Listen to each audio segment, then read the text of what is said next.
নমস্কার, good morning. News 18 বাংলায় স্বাগত। এক ফোনে বাংলা নিয়ে মিমি রয়েছে আপনার সঙ্গে। গরিবদের ঘর দিতে আমরা ওরা নয়। পশ্চিমবঙ্গ আবাস প্রকল্পে দ্বিতীয় কিস্তির 10,20,000 টাকা অ্যাকাউন্টে টাকা উপভোক্তাদের অ্যাকাউন্টে দ্বিতীয় কিস্তির টাকা উপভোক্তাদের অ্যাকাউন্টে।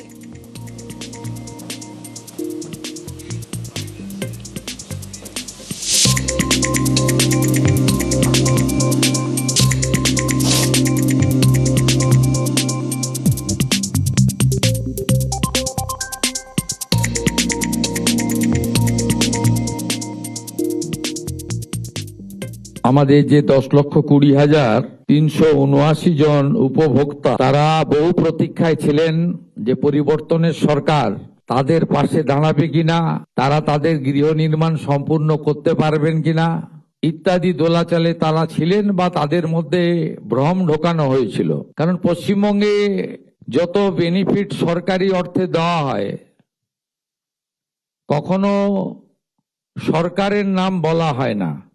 যেখানে ভারত সরকার প্রধানমন্ত্রী অন্ন সুরক্ষা যোজনা থেকে প্রধানমন্ত্রী আবাস যোজনা বর্ণ ধর্ম দলমত নির্বিশেষে দেন,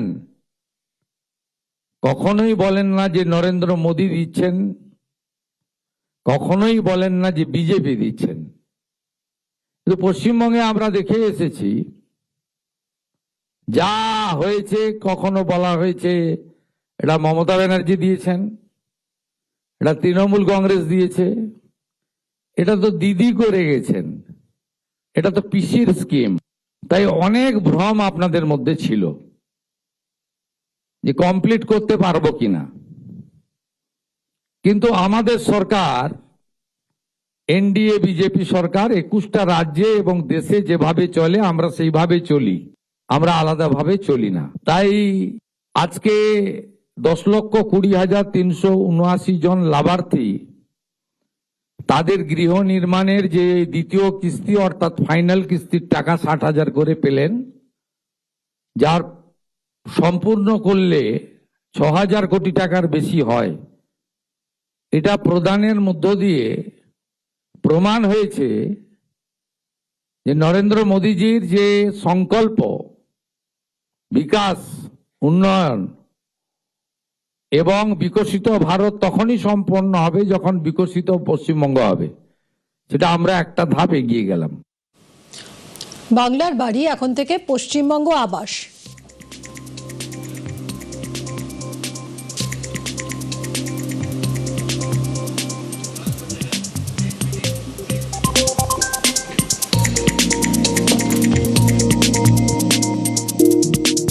আমরা মন্ত্রিসভা বসে ঠিক করেছি যে পশ্চিমবঙ্গ নামটার ব্যাপক একটা ঐতিহ্য লুকিয়ে রয়েছে। কারণ বিভীষিকাময় দেশভাগ যেদিন হয়েছিল 1947-এ, সেদিন আমাদেরকে পাকিস্তানে নিয়ে যাওয়ার চক্রান্ত হয়েছিল, পূর্ব পাকিস্তানে। সেদিন ডক্টর শ্যামাপ্রসাদ মুখার্জির নেতৃত্বে পূর্ব পাকিস্তান দ্বিখণ্ডিত হয় পশ্চিমবঙ্গ আইনসভায় 58-21 ভোটে, এবং তার ফলেই পশ্চিমবঙ্গ সৃষ্টি হয়েছে। তাই আমরা যে বিচারধারায় সরকার চালাই, এবং এটা কঠিন বাস্তব যে পশ্চিমবঙ্গ নাম, আমরা পশ্চিম নামটা কোনোদিন মুছে দিতে পারি না। পশ্চিম নামটা তৈরি করার মধ্য দিয়ে অনেক ইতিহাস লুকিয়ে রয়েছে, যা বর্তমান প্রজন্ম, আগামী প্রজন্ম জানা দরকার। তাই আমরা বাংলার বাড়ির নাম পরিবর্তন করে মন্ত্রিসভা সিদ্ধান্ত নিয়েছি এটি পশ্চিমবঙ্গ আবাস নামে পরিচিত হবে। পশ্চিমবঙ্গ নাম আমরা কখনো বলতে দিতে পারি না, এটা আমাদের কর্তব্যের মধ্যে পড়ে। সামাজিক প্রকল্পে রং না দেখেই কাজ। কেন্দ্রীয় পঞ্চায়েত ও গ্রাম উন্নয়ন মন্ত্রী এসেছিলেন, তিনি আমাদেরকে 1 লক্ষ নতুন বাড়ির অনুমোদন দিয়ে গেছেন। 1 লক্ষ নয়, আমরা যত লক্ষ চাইব ততই পাবো। আমাদের সার্ভের শেষ দিন ছিল 20 জুলাই। মাননীয় মন্ত্রী দিলীপ ঘোষ মহোদয় অনুরোধ করার পরে শিবরাজ সিং চৌহানজি এটা বাড়িয়ে 15ই আগস্ট পর্যন্ত টাইম দিয়েছেন। ভেরিফিকেশন লিস্টের কাজ চলছে। এখনো যারা আবাস যোজনায় অন্তর্ভুক্ত হননি নাম তুলুন।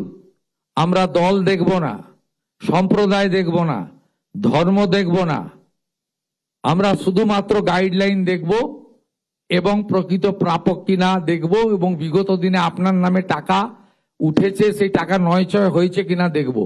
এই কয়েকটা ক্রাইটেরিয়া দেখার পরে উনি কথা দিয়ে গেছেন 20 লাখ, 25 লাখ, 30 লাখ, 40 লাখ, যত বাড়ি লাগবে ভারত সরকার আমাদেরকে অর্থ সাহায্য করবে।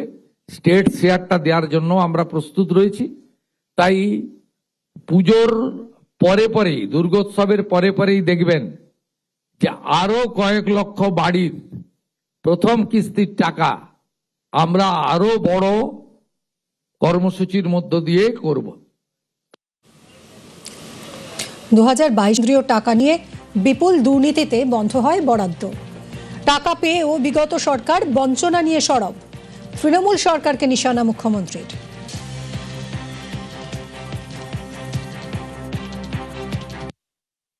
2014 সাল থেকে চুরি দুর্নীতি ধরা পড়ার আগে পর্যন্ত 2022 সালের 31 মার্চ পর্যন্ত টাকা পেয়েছে পশ্চিমবঙ্গ সরকার আবাসে। এই অ্যামাউন্ট হলো 30,000 কোটি টাকা। কত বাড়ির জন্য টাকা দিয়েছে ভারত সরকার? 40 লক্ষ ইউনিটের জন্য টাকা দিয়েছে।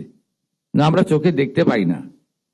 বহু জায়গায় আবাসের নামে দুর্নীতি হয়েছে, চুরি হয়েছে, লুট হয়েছে, কিন্তু প্রধানমন্ত্রী 30,000 কোটি টাকা আবাসে দিয়েছেন, যদিও তাকে শুনতে হয়েছে বিগত সরকারের মুখ থেকে যে আমাদের বঞ্চিত করে রাখা হয়েছে, আবাস দেওয়া হয় না, ইত্যাদি ইত্যাদি, 100 দিনের কাজ দেওয়া হয় না।